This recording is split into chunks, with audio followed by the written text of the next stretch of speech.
Chogoris, c'est immense. Et l'endroit où tout se passe, c'est le Maglev.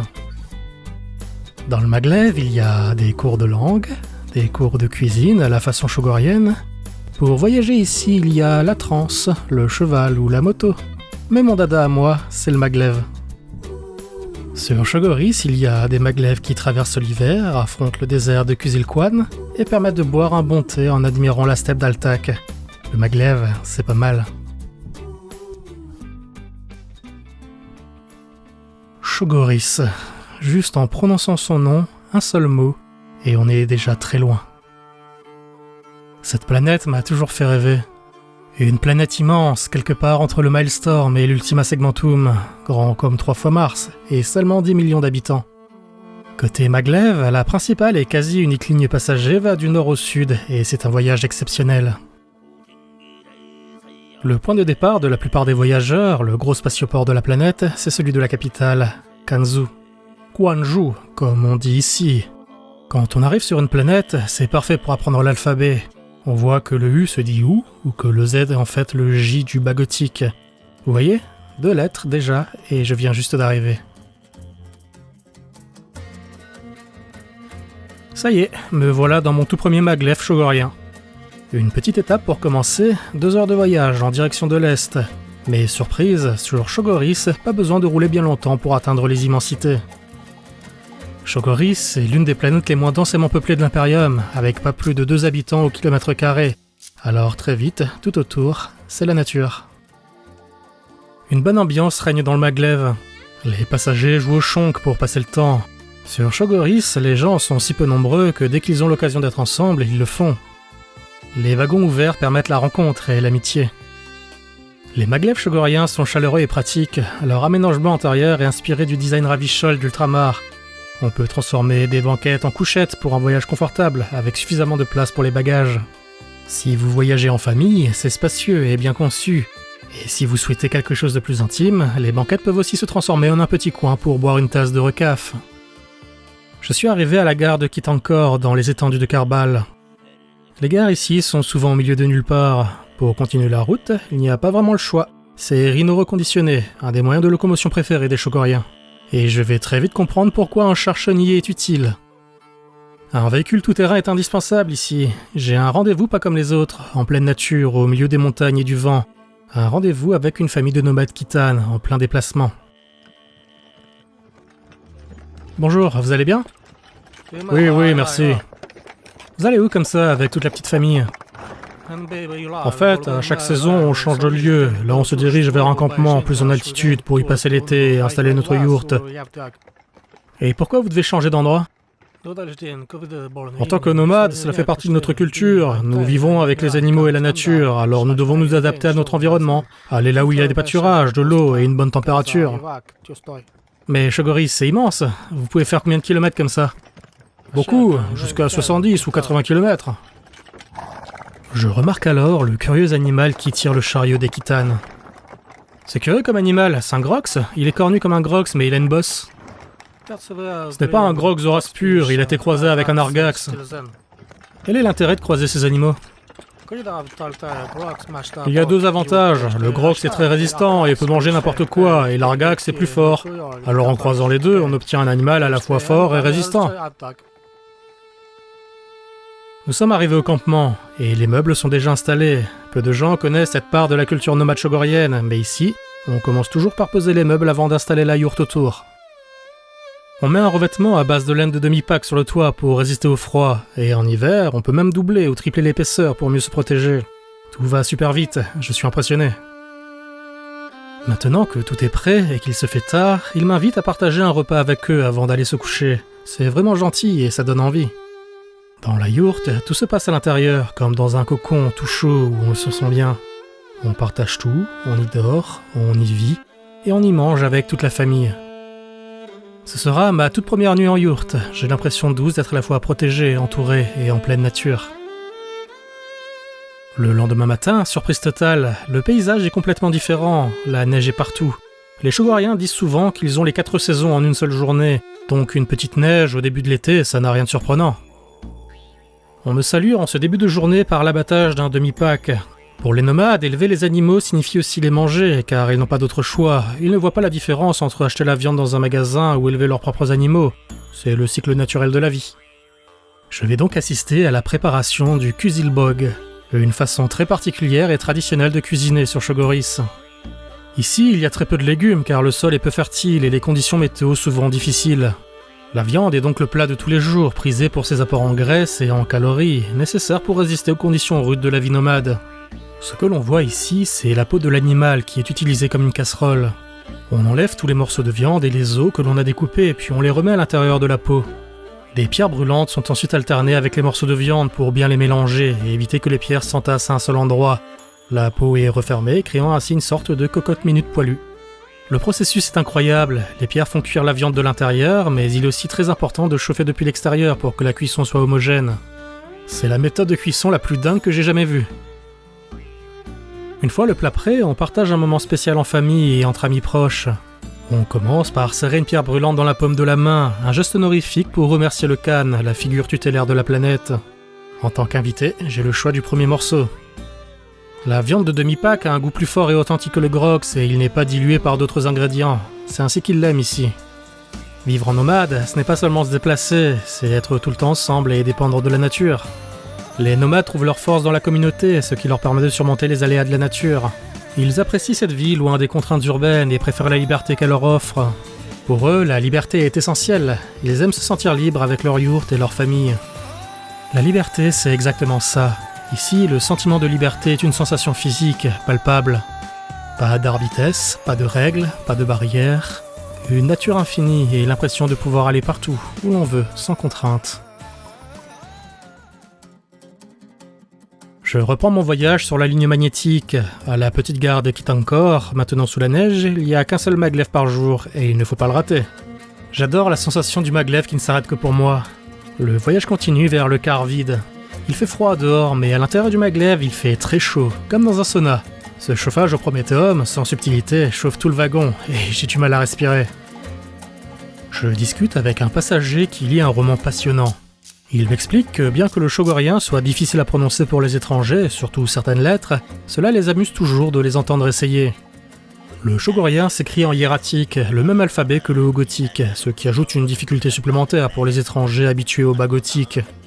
Ainsi, mon voyage sur Chogoris continue, riche de rencontres et de découvertes, au rythme du maglev qui traverse ces vastes étendues. J'en apprends alors encore un peu plus sur l'histoire fascinante de cette planète. Après la redécouverte impériale, ils ont changé d'alphabet, passant de l'ancien alphabet shogorien au hiératique pendant la Grande Croisade, sous l'influence de l'Imperium. Le changement d'alphabet pour tout un peuple, ça a été un énorme choc, mais cette transition a eu un effet bénéfique. Le hiératique est plus simple à apprendre que l'ancien alphabet, l'alphabétisation s'est donc grandement améliorée.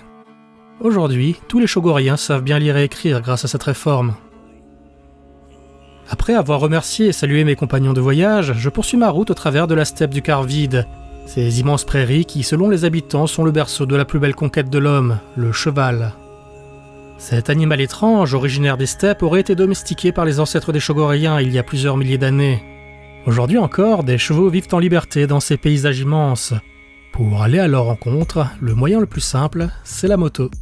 Nous voici donc cheveux au vent, en compagnie d'un éleveur de chevaux pas comme les autres, un Space Marine.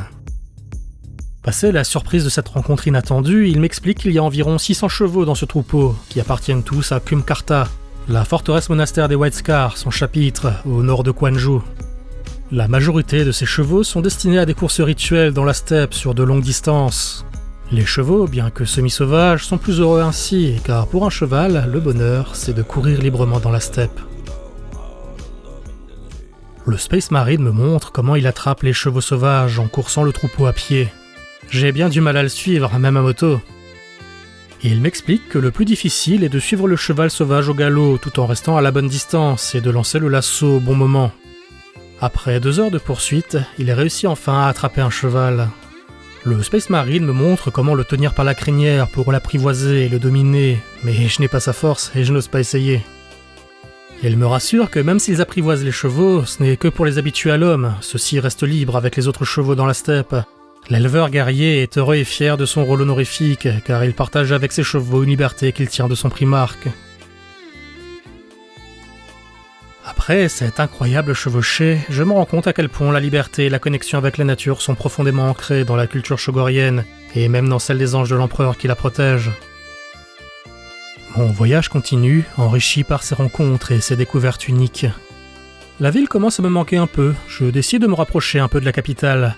Mais ce que je vois apparaître en premier, au milieu des étendues vertes, n'est pas la pointe d'une ruche, mais une silhouette monumentale. Une statue de 40 mètres de haut, représentant le héros de la planète, Jagatai Khan, sur son cheval. On raconte que le Khan aurait autrefois vengé la mort de son père adoptif en massacrant la tribu des Kouraïèdes, et que face à la culpabilité, il aurait œuvré à l'unification de toutes les tribus du Karvide, ce qui leur aurait permis de résister à l'empire esclavagiste de Palatine et de libérer la planète en moins d'une décennie de guerre, avant même l'arrivée de l'empereur. Aujourd'hui, Gwangju, la capitale, compte un peu plus de 3 millions d'habitants, soit un tiers de la population de la planète. Malgré ses touches locales et exotiques, c'est une ville-forteresse typiquement impériale, au pied du Kumkarta, la montagne où se trouve la forteresse monastère des White Scars, surplombant la vallée de toute sa splendeur. Mais je n'ai pas le temps de m'attarder devant ce spectacle à couper le souffle. Je file à la gare car ce soir, je commence une croisière sur le rail d'une dizaine de jours partant de Gwangju jusqu'à la plaine de Lonsuen, aussi connue comme la vallée des Khan. Le maglev s'élance à travers la steppe, offrant une vue magnifique sur les paysages de Mundus Planus, le nom impérial de Chogoris. Le monde plat. Je comprends ce nom. Ici, dans le Karvide, tout est plat, ou presque. Mais ce qui m'étonne le plus, c'est le confort et le luxe des cabines, permettant aux passagers de se détendre et de profiter du voyage. Je ne fais qu'une partie de ce trajet d'environ 8000 km. Je descends en pleine nuit, juste avant la vallée des Khan. À mon arrivée, je découvre d'étranges morceaux de tissu blanc peints d'éclairs rouges accrochés à certains endroits. Ces tissus signalent la présence d'esprits et un lien entre les vivants et l'au-delà. Ils sont liés au culte des ancêtres et au chamanisme. Sur Chogoris, le chaman est celui qui permet d'entrer en contact avec les esprits des ancêtres. J'ai la chance immense de pouvoir assister à une cérémonie chamanique, même si tout cela me paraît bien hérétique. Le chaman, vêtu de ses habits traditionnels, commence par agiter un instrument pour attirer et faire patienter les esprits. Il m'explique que le totem derrière lui agit comme une antenne pour attirer les esprits. Il ressent leur présence et la pression qu'ils exercent pour entrer en lui, provoquant des maux de tête. Le chaman parle avec les esprits pour protéger l'environnement et pour savoir ce qui est bon pour les mortels. La cérémonie commence et le chaman entre en transe, invitant les esprits à se manifester. C'est un moment très particulier, chargé de spiritualité et de mystère. Le chaman danse et chante, créant un pont entre le matérium et celui des esprits, en quête de sagesse et de guidance pour sa communauté. Qu'est-ce que c'est que ce chuchotement étrange? On dirait des murmures. C'est la voix de l'esprit de l'ancêtre qui parle en lui, dans sa langue de l'époque. C'est du vieux shogorien. Il me demande alors de me rapprocher, mais je ne suis pas très à l'aise. Heureusement qu'il n'y a personne de l'ecclésiarchie pour voir ça. Je ressens que tu as des problèmes dans ta nuque, peut-être des douleurs dans le dos. Et je crois que tes ancêtres viennent d'une région vallonnée, un endroit avec des montagnes, des forêts et des jardins. C'est incroyable ce que vous dites. Oui, mes grands-parents étaient de Yax dans le secteur d'Ultramar. On appelle le jardin d'Ultramar d'ailleurs. À qui je parle? Je suis un ancêtre, on m'appelle généralement grand-père. Je ressens quelque chose d'important pour ta planète. Une grande tension dans l'année à venir. Cela aura un grand impact sur tout le peuple. Ce sera un défi pour tout le monde, mais si vous surmontez cela ensemble, tout ira bien. Pouvez-vous m'en dire plus sur ce qui va se passer à Ultramar? Je ne peux pas définir exactement ce qui va se passer, mais je ressens une grande tension, comme une faim grandissante. Ne t'inquiète pas, vous devriez surmonter cette épreuve. Vous dites être en contact avec les esprits. Vous êtes un psyker? Non, l'Imperium a des psychers, mais nous sommes des chamans. C'est différent, nous ne communiquons pas avec le Warp, mais avec les esprits. En réalité, le corps humain n'est qu'une enveloppe, un vêtement qui contient l'esprit. Quand ton corps meurt, l'enveloppe charnelle disparaît, mais le cycle continue pour ton esprit, et se retrouve alors dans d'autres corps. Le cycle ne s'arrête jamais. Merci beaucoup, c'est la première fois que je parle à un esprit, et je vous cache pas que ça me paraît vachement hérétique. Ce n'est pas hérétique, c'est juste culturel, ne t'inquiète pas. Ce moment étrange, cette étrange conversation, transforme ma vision de Chogoris. Pour moi, ce monde était surtout synonyme de nature, de grands espaces, mais c'est aussi une terre avec une âme particulière, forte et mystique. Je reprends le maglev pour un long voyage, 12 heures plein sud, vers un désert que tout le monde ici connaît, mais que peu de voyageurs approchent, le désert de Kuzilkwan. Bonjour, je peux m'asseoir ici ? Oui, bien sûr. Vous allez dans un monastère ? Pourquoi un voyage si long ? C'est un monastère très connu sur Chogoris, construit par les Talskar. C'est un grand centre d'énergie au cœur de Kuzilkwan. Nous y allons pour capter une énergie positive afin que nos souhaits et pensées puissent se réaliser. Nous, les jeunes de la ville, nous sommes stressés, alors il est important de se ressourcer à Kuzilkwan et d'y récupérer de la bonne énergie. Vous pensez que je pourrais en récupérer aussi ? Oui, bien sûr, viens avec nous, tu pourras prendre un peu d'énergie. Je ne me fais pas prier et je décide de suivre ces jeunes pèlerins inattendus. Nous descendons à Hongang, une toute petite ville au cœur du désert. Contrairement à ce qu'on imagine, Kuzilkwan est plus un désert de pierres et de roches que de sable. Pour les Chogoriens, cet endroit est plus une force qu'un lieu, un endroit de légende et de danger. Il paraît qu'on ne peut pas le traverser entièrement sans lui succomber. Je ne vais pas essayer. Pour capter la force de Kuzilkwan, il faut se lever tôt. Le lendemain matin, mes nouveaux amis pèlerins me donnent rendez-vous au lever du soleil en plein désert. Le réveil est difficile, mais je suis largement récompensé. Le moment est incroyable. Je sens un bien-être intérieur qui me réchauffe, une force mentale, une force de l'âme qui grandit en moi. À regarder cette immensité vide, cette chaleur, il y a quelque chose de particulier ici. Des centaines de personnes se réunissent au lever du soleil pour capter cette énergie. Les gens jettent du lait de demi-pack comme offrande pour remercier le Khan et l'empereur pour toute cette énergie. Vous ressentez cette force uniquement à cet endroit ? Oui, tout a commencé avec un Talskar célèbre qui méditait ici, recevant un maximum d'énergie du soleil. Une fois le soleil levé, les pèlerins continuent leur chemin vers un temple au cœur du désert, avec des odeurs d'encens, de prières et des chants. Je suis complètement ailleurs, je ne m'attendais pas à cela en plein désert. Mon compagnon de voyage vient de passer son étrange cimetière au-dessus d'un bûcher d'encens. Vous avez passé votre arme au-dessus de la flamme ? Pourquoi ? Pour le purifier, pour lui donner une force positive et le débarrasser de toute mauvaise onde. C'est un sabre unique, une lame courbée et lourde appelée Toulouar. En le purifiant, il se connecte avec cet endroit, et cela apporte chance à son porteur, cela lui permet d'éviter les blessures durant les duels rituels, où deux Chogoriens s'affrontent à l'épée jusqu'au premier sang, pour résoudre des conflits, pour le spectacle, ou juste pour le plaisir. Le duel rituel doit être fait avec la bonne énergie. Si tu as une pensée négative, les coups ne seront pas précis malgré tout ton talent. La seule manière d'atteindre correctement ta cible sans tuer un frère, c'est en ayant une bonne humeur intérieure et une bonne énergie. Et pourquoi tout ça entre si bien en résonance ? Pourquoi il y a cette harmonie ? Depuis longtemps, les Chogoriens sont des nomades. C'est pour cette raison qu'ils se sentent libres, libres dans leur manière de penser. À mon avis, être nomade te rapproche de la nature. Alors l'expression de ce rapport réciproque à la nature s'énonce à travers nos duels.